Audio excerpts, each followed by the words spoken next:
안녕하세요. 파렴치하고 이중인격이나 다름없던 남편과 마침내 이혼한 30대 여성입니다. 현실은 드라마보다 더하다더니 제가 설마 그 현실의 주인공이 될 줄은 상상도 못했네요.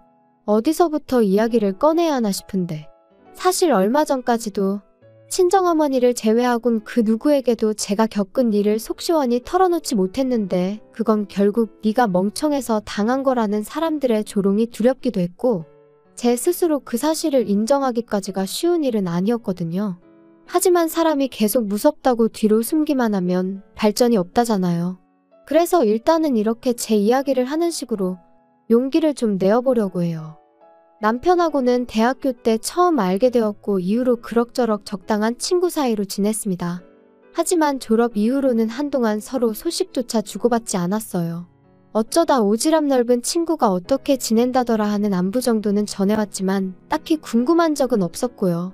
그런데 지금으로부터 8년 전 대학교 친구들하고 마지막 20대를 불태워보자며 모인 자리에 남편도 오게 되었고 그렇게 막상 얼굴을 마주하니 또 이런저런 이야기를 주고받게 되더라고요. 그리고 그날 연락처를 주고받은 게 계기가 되어 이후로 곧잘 만나는 사이가 되었습니다. 바로 연애를 시작한 건 아니고 알고 보니 서로 직장이 가까워서 가끔 점심을 같이 먹는다던가 퇴근 후 맥주 한 잔을 한다던가 그런 만남이 대부분이었죠. 하지만 가랑비에 옷 젖는 줄 모른다고 그런 만남이 거듭되면서 저도 남편에게 호감을 갖게 되었고 그렇게 30살 가을에 저희는 정식으로 교제를 시작했습니다. 처음에 남편과 제가 연애를 시작했다고 하니 주변 지인들의 반응은 대부분 의외라는 시기였어요. 사실 남편하고 저는 뭐 하나 비슷한 구석이 없었거든요. 취미생활이나 입맛은 물론이고 살아온 환경도 아주 달랐죠.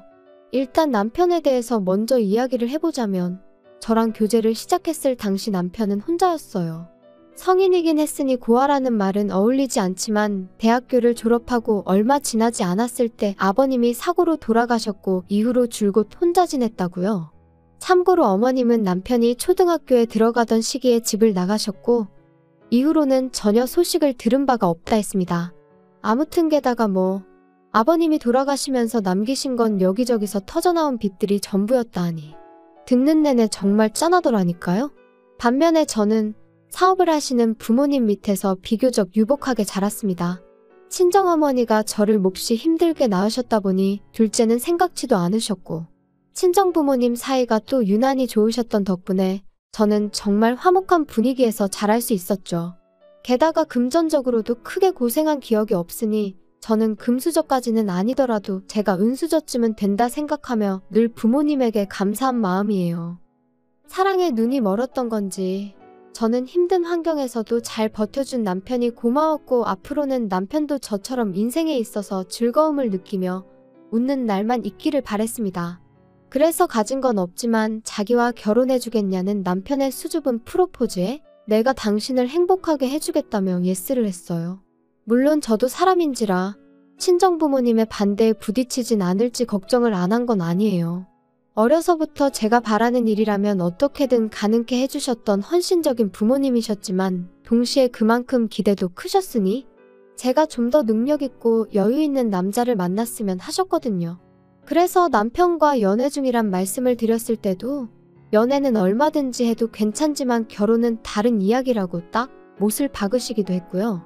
그런데 기어이 제가 결혼을 하겠다고 하니 특히나 어머니가 많이 속상해 하셨지요. 하지만 감사하게도 저희 부모님은 남편이 마음에 차지 않는다는 걸 적어도 남편 앞에서 티를 내신 적은 한 번도 없으세요. 누군가는 어떻게 그럴 수가 있느냐고 가식적이라고 말하기도 하겠지만 적어도 남편이 처한 상황이 남편의 실수나 잘못으로 만들어진 것이 아니었던 만큼 남편 탓을 할 수는 없다고 하셨거든요. 그래서 저희 남편은 저희 집에서 자기를 반대했었다는 걸 결혼하고도 한참이 지날 때까지 몰랐네요. 아무튼 자식 이기는 부모 없다고 결국 친정부모님이 허락해 주셨습니다. 제가 남편 한 사람의 됨됨이만 봐달라고 몇 번이나 부탁드리기도 했고 실제로 아버지께선 그래도 남편이 성실하니 책임감도 있어 보이고 무엇보다 저를 무척이나 사랑하는 것 같으니 그것만 보자 그렇게 어머니를 설득해 주시기도 하셨죠. 친정에서 집을 마련해 주셨고 남편은 그때까지만 하더라도 무척이나 감사해했어요. 한동안은 제가 먼저 가자고 하지 않아도 저희 친정에 가서 밥을 먹고 오자는 둥, 친정 부모님을 모시고 어디를 가보자는 둥, 딸인 저보다 저희 부모님을 더 생각하는 것처럼 느껴질 만큼요. 하지만 결혼하고 처음 돌아온 제 생일 때 친정아버지께서 제 생일 선물로 차를 바꿔주셨다는 이유로 모든 게 달라졌습니다. 남편은 원래 차가 없었고 저는 처녀적부터 타던 차가 있었어요. 제가 사회생활 시작하고 처음 샀던 차로 친정부모님께선 당신들이 보태줄 테니 더 좋은 걸로 사라고 하셨었지만 그땐 사회초년생인데 회사에 괜히 비싼 차 끌고 다니면서 이목을 끌기가 싫었거든요. 그래서 또래 여자들이 주로 산다는 경차로 샀었지요. 그런데 그게 저희 부모님은 항상 마음에 걸리셨던 모양입니다. 어쩌다 교통사고 뉴스라도 접하시면 저한테 이것 좀 보라며 속상해하시기도 하고 화를 내시기도 하고 그러다 이제 결혼도 했으니 남편하고 같이 타라며 외제차를 선물로 뽑아주신 거였죠. 하지만 저는 먼저 알기는커녕 상상도 못했던 일이었기에 식사 자리에서 아버지께서 저에게 차키를 주시며 선물이다 하셨을 땐 정말 깜짝 놀랐네요. 아무튼 그렇게 화기애애한 자리가 끝나고 집으로 돌아왔습니다. 마침 약속 장소까지 지하철을 타고 갔던 터라 아버지가 주신 차를 그대로 제가 끌고 왔고요. 그런데 어째서인지 돌아오는 내내 남편은 평소와 달리 저에게 말 한마디 걸지 않았고 저는 뭐랄까 마음 한켠으론 찜찜했지만 그래도 애써 길어진 자리 때문일 거라고 생각했던 기억이 나네요. 하지만 집에 도착해서도 남편은 계속해서 어두운 얼굴을 하고 있었기에 더는 모른 척할 수도 없어서 오늘 많이 피곤했냐 물으니 그제서야 한다는 소리가 장인어른한테 서운해서 그래. 솔직히 너무하신 거 아니냐? 내 생일 때 장인어른이 뭐 해주셨는지 기억 안 나? 아빠가 당신 용돈하라고 100만 원 주셨잖아. 근데 그게 왜? 그러니까 사위 생일 때는 꼴랑 100만 원 주셔놓고 당신 생일 선물로는 외제차? 야, 사위도 아들이네 어쩌네 말씀하실 땐 언제고 결국 이것 봐. 달라도 너무 다르잖아. 그걸 말이라고 하는 거야? 당신이야말로 정말 너무하네. 아빠가 하시는 말씀 못 들었어? 같이 타라고. 말이 좋아 같이 타는 거지. 나더러 니 차 얻어 타라는 거잖아.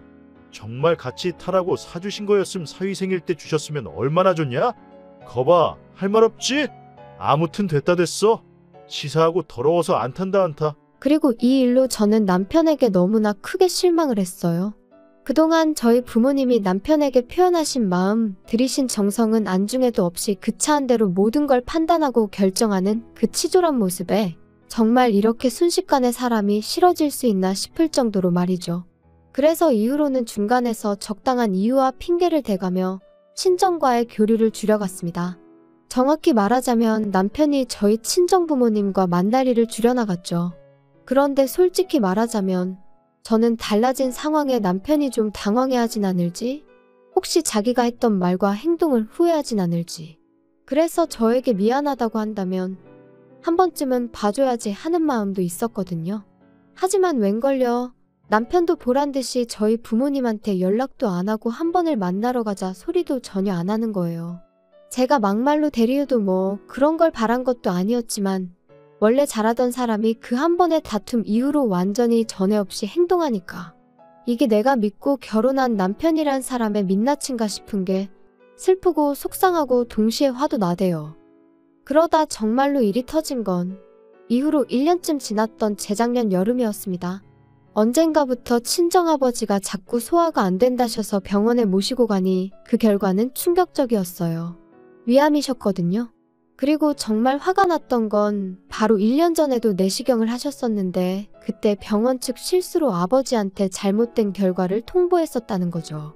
병원에서는 미안하게 되었다며 최선을 다해서 돕겠다 했지만 이미 손 쓸 새도 없이 상태가 나빠진 상황에서 그런 말이 무슨 위로가 되었겠어요? 아무튼 그런 거 저런 거 따지고 있을 시간이 없었습니다. 친정아버지는 바로 병원에 입원을 하셨고 그때부턴 모든 상황이 정신없이 흘러갔으니까요. 간병인을 쓰긴 했지만 그래도 대부분의 병간호는 친정어머니가 도맡아 하셨어요. 저는 회사를 관두고 아버지 사업을 살피기 시작했고요. 그리고 남편에게는 다른 건 바라지도 않는다고 제발 적어도 당신 먹은 거 설거지는 해놓고 집만 좀 깨끗이 써달라 했죠. 살림을 부탁한 것도 아니고 적어도 어지르지만 말아달라고요. 그리고 한 달에 한 번만이라도 비록 우리 사이가 예전 같지는 않지만 그래도 아버지 면회는 와달라고 했는데 결론부터 이야기하자면 제가 부탁한 건 하나도 들어주지 않았습니다. 남편은 그 당시 회사에서 해고를 당하고 집에만 있었으니 돈 버느라 바쁘고 뭐 그런 것도 아니었는데 말이에요. 참고로 한 번은 제가 정말 너무한 거 아니냐고 따지니 저희 아버지가 자기 감기 걸렸을 때 전화 한 번 하신 적 있냐면서 적반하장으로 나오는데 기도 안 차대요. 게다가 말이 나왔으니 말이지만 언젠가는 저희 친정어머니가 아버지 병간호를 하시다가 넘어지셔서 일주일 정도 입원을 하셨거든요. 그래서 그때도 제가 두 분 다 병원에 계시니 한 번은 얼굴을 비추라 했는데 시부모님이 자기한테 먼저 전화를 한 번 주실 수 있는 거 아니냐는 둥, 사위가 간다고 무슨 도움이 되겠냐는 둥. 그때는 정말이지 이따위로 할 거면 그냥 이혼하자 하고 싶은 걸 꾸역꾸역 참느라 죽는 줄 알았네요. 한편 1년여간의 투병 끝에 아버지는 세상을 떠나셨습니다. 사람들은 사위인 남편이 상주 노릇을 해야 하는 거 아니냐 했지만 저는 제가 하겠다고 했지요. 그리고 제가 이런 말 하는 게 어떻게 들릴지는 몰라도 남편도 말이라도 자기가 하겠다 그러지도 않았어요. 완전히 무슨 남의 동네 불구경하듯 하는데 오죽하면 친정어머니와 이모님들도 사람이 어쩜 저럴 수가 있냐며 혀를 내두르실 정도였다니까요. 그런데 남편의 황당한 짓거리는 여기서 끝이 아니었습니다. 장례는 끝났지만 저도 친정어머니도 쉽게 나아지지 않는 상황이었어요. 특히나 친정어머니는 계속해서 당신이 조금만 더 아버지의 건강을 유심히 챙겼다면 이렇게 떠나시는 일은 없었을 거라며 자책을 하셨는데 저는 그런 어머니를 위로하면서 동시에 계속해서 아버지가 하시던 사업을 이끌어 나가야 했기에 안팎으로 정신이 하나도 없었죠. 그리고 남편은 그때까지도 이따금씩 지인의 사무실에 나가서 자기 용돈이나 벌어오는 수준이었던 데다가 그나마 그것도 하는 일이라며 집안일에는 요만큼도 관심이 없었으니 저로서는 정말 어디 하나 마음 기댈 곳 없이 힘겨운 하루하루를 이어가야만 했습니다. 그런데 그러던 어느 날 남편이 저에게 소개할 사람이 있다고 하더라고요. 그리고 저는 순간이지만 이 와중에 어디서 혹시 애까지 낳았나 싶은 게 정말 말 그대로 가슴이 철렁했네요. 그런데 그렇게 소개받게 된 사람은 다름 아닌 나이가 지긋하신 저희 친정어머니와 비슷한 또래로 보이는 여사님이셨죠. 그리고 그 여사님이 남편의 어머니, 그러니까 낳아주신 친어머니라는 사실을 알기까진 오랜 시간이 걸리지 않았습니다. 두 사람이 나란히 앉아있는데 부리부리한 눈이며 얇은 입술까지 무슨 복사기로 찍어낸 듯 꼭 닮아 있었으니까요. 아무튼 상황 자체가 어이가 없었던 게 솔직한 제 심정이었어요. 바람나서 집 나간 어머니라고 자기는 어머니를 생각하면 그리움은 일절없고 분노만 치민다고 했던 사람이 뭐가 그렇게 좋은지 희죽거리고 있는 게 저는 겪어본 적 없는 상황이었으니 쉽사리 뭐라 말할 순 없었지만 묘하게 황당한 기분까지 들더라니까요. 게다가 어머님이란 분은 처음부터 저에게 반말로 네가 내 아들 마누라냐, 내 며느리냐 해가시며 눈물을 다 보이셨는데 제가 심보가 꼬인 건지 어쩐 건지는 몰라도 어째서 제 눈엔 그저 쥐어짜내시는 걸로밖에 안 보이더라고요. 아무튼 그렇게 얼떨떨한 만남을 갖고 집에 돌아와 제가 남편에게 언제부터 어머님하고 연락을 주고받은 거냐 물었습니다. 그랬더니 한반년쯤 되었다면서 어머님이 먼저 연락을 해오셨다대요. 그러면 안 되는 줄 알지만 사람을 사서 남편을 찾아내셨다고요. 그리고는 뭐 지난 과거는 당신이 다 미안하다며 남편더러 이제부터라도 잘 지내고 싶다. 이젠 죽는 날까지 네 엄마로만 살다 가겠다 뭐 한마디로 자식으로서 듣고 싶을 법한 말들은 다 하셨던 모양인지 남편이 말하길 이제라도 좀 잘 지내볼까 싶다는데 솔직히 이러쿵저러쿵 말도 하고 싶지 않았어요. 그래서 알아서 하라니까 저더러 한다는 소리가 알아서 잘하랍니다. 세상에 하나뿐인 시어머니라고 예의 있게 행동하라고요. 어이가 없어서. 그럼 당신은 뭐 장인어른이나 장모님은 둘셋씩 있어서 끝까지 그따위로 행동했어? 야, 말은 똑바로 해라. 장인어른이랑 장모님이 먼저 나를 홀대하셨으니까 나도 똑같이 한 것뿐이거든. 그런데 우리 어머니가 뭐 너한테 서운하게 한 거 있냐? 그런 거 없으니까 너는 나랑 상황이 다르지. 제대로 잘해드려. 며느리들이 그런 거 인터넷에 찾아보면 나올 거니까 공부도 좀 하고. 어이가 없다. 막말로 가진 거 쥐뿔도 없는 당신 받아준 우리 부모님한테 그게 할 소리야? 홀대를 하셨다고? 밴댕이 소갈딱 찐 건 알고 있었는데 진짜 그렇게 생각을 하고 있었다니 정말 기도 안 차네. 됐어. 나한테 며느리 도리고 나발이고 바라지도 마. 바랄 걸 바래야지. 넌 진짜 말을 그따위로밖에 못하냐? 뭐 밴댕이 소갈딱지?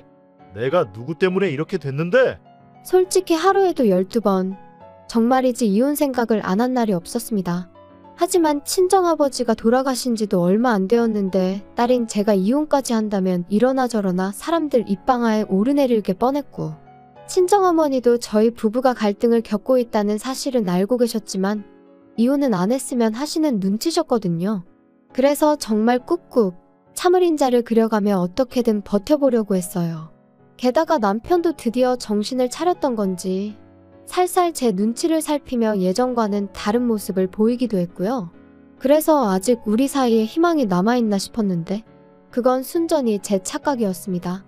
잘 짜여진 판에 하마터면 제가 놀아날 뻔했던 거죠. 남편이 저더러 모처럼 바람이나 쐬러 가지 않겠냐 물었고, 저는 이 인간이 뭘 잘못 먹었나 싶으면서도 그런 남편의 제안이 싫지만은 않았어요. 그래서 못 이긴 척 따라 나갔는데, 그렇게 도착한 장소에는 예상 밖의 인물이 저희를 기다리고 있었습니다. 바로 남편의 생모, 그러니까 어머님이셨지요. 황당해서 남편을 쳐다보니 어머님을 만나자고 하면 제가 안 나올 것 같아서 그랬다나요? 마음 같아선 확 돌아서서 나오고 싶은 걸, 그러면 보나마나 또 제 가정교육을 운운하겠구나 싶어서 일단 자리에 앉았습니다.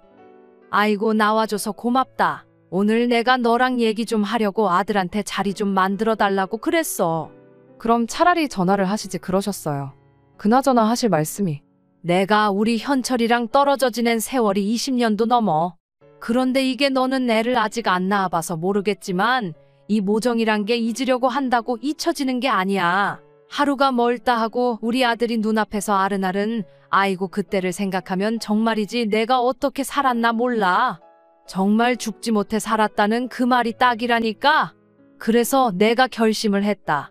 근데 네가 좀 도와줘야 돼. 무슨 결심을 하셨는데 제가 도와드려요? 그런 이야기라면 아드님하고 하시는 게 빠르실 텐데요. 너는 뭘 그렇게 매정하게 말을 하냐? 시애미가 말하는데. 내가 너네 사는 동네로 이사를 올까 싶다. 마음 같아선 같이 살자고 하고 싶지만 그럼 너가 불편해서 싫다 할 거 아니냐. 요새 젊은 여자들이 시애미랑 사는 거 안 좋아하는 거 나도 다 알아. 아무튼 그래서 이사를 올 건데 내가 돈이 좀 필요해. 황당하더라고요. 얼마나 생각해주는 것처럼 합가는 안 할 거지만 이사는 오겠다는 말은 무엇이며, 그런 와중에 저한테 돈을 바란다는 게 어이가 없었죠. 당신 어머님한테 우리 사이가 지금 어떤지 말씀 안 드렸어? 우리 사이가 뭐 어때서? 부부끼리 좋을 때도 있고 안 좋을 때도 있고 그런 거지. 뭐 좋을 때도 있고 안 좋을 때도 있고? 장난하니? 어머님, 솔직히 어머님 소리도 어색하지만요. 아무튼 어머님, 저 돈 못 해드려요. 남편하고 저 사이 정말 안 좋거든요. 남편이 저희 아버지 돌아가시기 직전에 정말 눈꽃만큼도 사위 노릇한 거 하나도 없어요. 그런데 제가 어머님을 도와드릴 이유가 없잖아요? 번지수 잘못 찾으셨어요. 이사를 오시든 말든 그건 알아서 하실 일인데 확실한 건 저는 돈 못 해드립니다. 너 미쳤어? 지금 무슨 소리를 하는 거야? 말을 그따위로밖에 못해? 이 정도만 하고 많은 걸 다행인 줄 알아. 진짜 당신 제정신이니? 어떻게 이런 자리를 만들 생각을 해? 당신 어머니니까 당신이 알아서 해. 돈 있으면 해드리던가. 야씨, 내가 돈 있으면 아쉬운 소리 하겠냐? 그러지 말고 한 번만 도와줘라. 우리 엄마 불쌍하지도 않냐? 더도 안 바라고 4천만 해줘. 전세 보증금하게. 그거 네 차값 반도 안 된다. 아마 하늘에 계신 장인어른도 그래 그거 해주고 사이좋게 지내라 하고 계실걸? 미친 거 아니야. 지금 누굴 들먹여? 절대 못 해줘. 아니 안 해줘. 내가 돈을 믹서기에 갈아버리면 갈아버렸지. 너한테는 안 줘. 진짜 날강도가 따로 없네. 내가 우리 엄마 생각해서 거지 같은 남편이지만 그래도 내가 이혼녀 소리 들을까 전전긍긍하는 우리 엄마 생각해서 그래서 그냥 꾹 참고 너랑 살려고 했거든. 근데 아니네. 내가 미쳤네. 더는 같이 못 살겠으니까 그만 헤어져. 정말 솔직히 남편이 저희 아버지가 입원해 계시는 동안 그동안 죄송했다고 한마디라도 해드렸다면, 그러면 저는 그래도 그 한 번을 평생의 위안으로 삼고 남편과 이혼까지는 하지 않았을 거예요. 하지만 정작 자기는 아무것도 안 해놓고 저한테 뭔가를 바란다는 게 사람이 이럴 수가 있나 싶대요.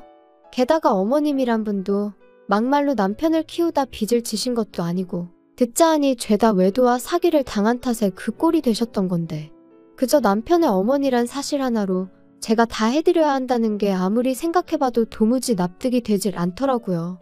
그래서 결국 제가 먼저 오늘 어머님이 하신 말씀은 못 들은 걸로 하겠다며 자리에서 일어났습니다. 남편에게는 갈라서자는 내 말은 홧김에 내뱉은 게 아니라 진심으로 한 소리니 그런 줄 알라 했고요. 그리고 저는 택시에 올라타 그 길로 곧장 강남으로 향했습니다. 몇 번이나 이혼을 하고 싶었고 그때마다 여러 자료를 찾아봤던 탓에 어디로 가야 할지 확실히 알고 있었으니까요. 그리고 그때부턴 친정어머니의 체면과 걱정보다는 제 인생만 생각하기로 했지요. 그래서 어머니께도 알리지 않고 이혼 소송을 진행해 나갔어요. 사실 어떻게든 협의이혼 쪽으로 하고 싶었는데 남편이 자기가 죽으면 죽었지 이혼은 못한다고 버텨대는 통에 정말 몇 달 동안 얼마나 가슴앓이를 했는지 모릅니다. 아무튼 지리했던 싸움의 결과는 당연히 제가 이겼지요. 남편은 빈몸으로 제 집에서 나갔고 어쩌다 저랑 이혼하게 된 건지는 이제 곧 친구들도 알게 될 거예요. 지도 지가 너무했다 싶은 건지 아니면 무슨 꿍꿍이가 있는지 따로 들려오는 이야기는 없지만 한편 남편은 결국 어머님하고 같이 사는 것 같아요.